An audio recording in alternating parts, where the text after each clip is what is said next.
আইপিএলের মঞ্চে তো এমন চিরকুট দেখানোর দৃশ্য নতুন কিছুই নয়। ২২ গজ কাঁপিয়ে ইতিহাস রচনা করে পকেটে থাকা হাজারো শব্দের গল্পগুলো গুটি কয়েক লাইনে লিখে তুলে ধরা, সেটা তো নতুন একটা ট্রেন্ডেই পরিণত হয়েছে। তবে চেন্নাই সুপার কিংসের উর্বিল প্যাটেলের জন্য এই গল্পটা একেবারেই ভিন্ন।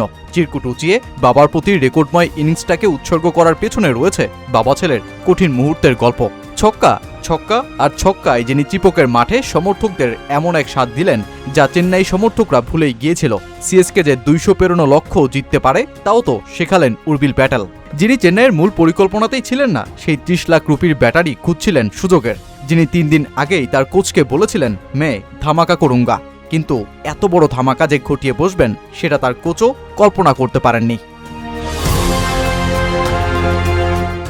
চিপকের মাঠে লখনৌ সুপার জায়ান্টসের জস ইংলিশ ৮৫ রানে তাণ্ডব চালিয়ে যখন ২০৪ রানের লক্ষ্য চেন্নাইয়ের সামনে রাখে, তখন সিএসকে সমর্থকদের হার্টবিটই যেন বেড়ে গিয়েছিল। কারণ ১৮০ রানের বেশি লক্ষ্য তাড়া করতে গিয়ে চেন্নাইয়ের পরাজয়ের সংখ্যাটাই বেশি, সাথে মাঠটা চিপকের, আর তাই তো চমকটাই দেখাতে হতো হলুদ আর্মিদের। দারুণ শুরুর পরও সঞ্জু স্যামসন যখন ২৮ রানে ফিরলেন তখন আরও অস্বস্তিতে পড়ে দলটা। আর এরপর নামেন উর্বিল প্যাটেল। নিস্তব্ধ গ্যালারিতে তখনও হতাশার ছাউনি। আর এরপর যা হলো তা তো ইতিহাসই।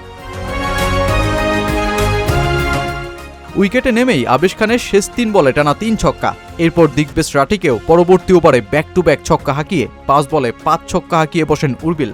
মুহূর্তেই নিস্তব্ধ থেকে উন্মাদ স্টেডিয়ামের রূপ নেয়া সমর্থকরা যখন ৬ বলে ৬ ছক্কার প্রার্থনা করছেন, তখন ৪ হাঁকালেন উর্বিল। ৬ বলে ৬ ছক্কাটা না আসলেও পরের বলেই ফের হাঁকান ছক্কা। মাত্র ৮ বলেই ৪১ রান করে কয়েক মিনিটের মধ্যেই যখন ম্যাচের চিত্রই বদলে দেন, তখন আইপিএলের দ্রুততম হাফ সেঞ্চুরি করার সুযোগ এসে দাঁড়ায় তার সামনে। কিন্তু পরবর্তী ৫ বলে ৯ রান করতে পারেন তিনি। ফলে শেষ পর্যন্ত যশস্বী জয়সওয়ালের সাথেই দ্রুততম হাফ সেঞ্চুরিটা ভাগ করে নিতে হয় তাকে। তবে একক রেকর্ডও গড়েছেন তিনি।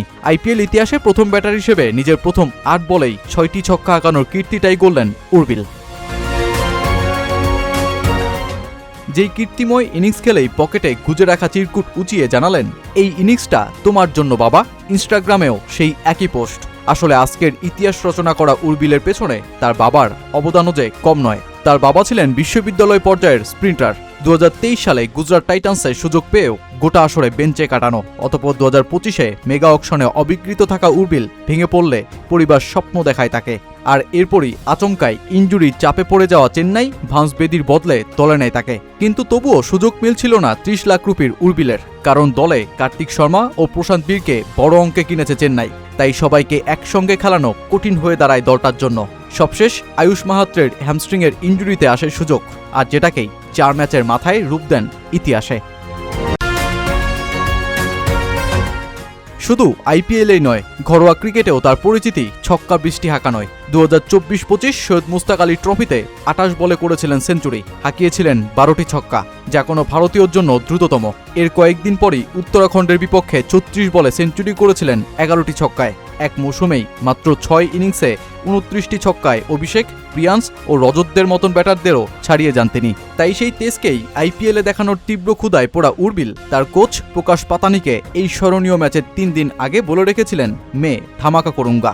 অবশেষে তিনি তা ঘটালেন। টাইমস অফ ইন্ডিয়াকে প্রকাশ বলেন এমনটাই। ও ম্যাচের ঠিক ৩ দিন আগে বলেছিল আমি ধামাকা করব।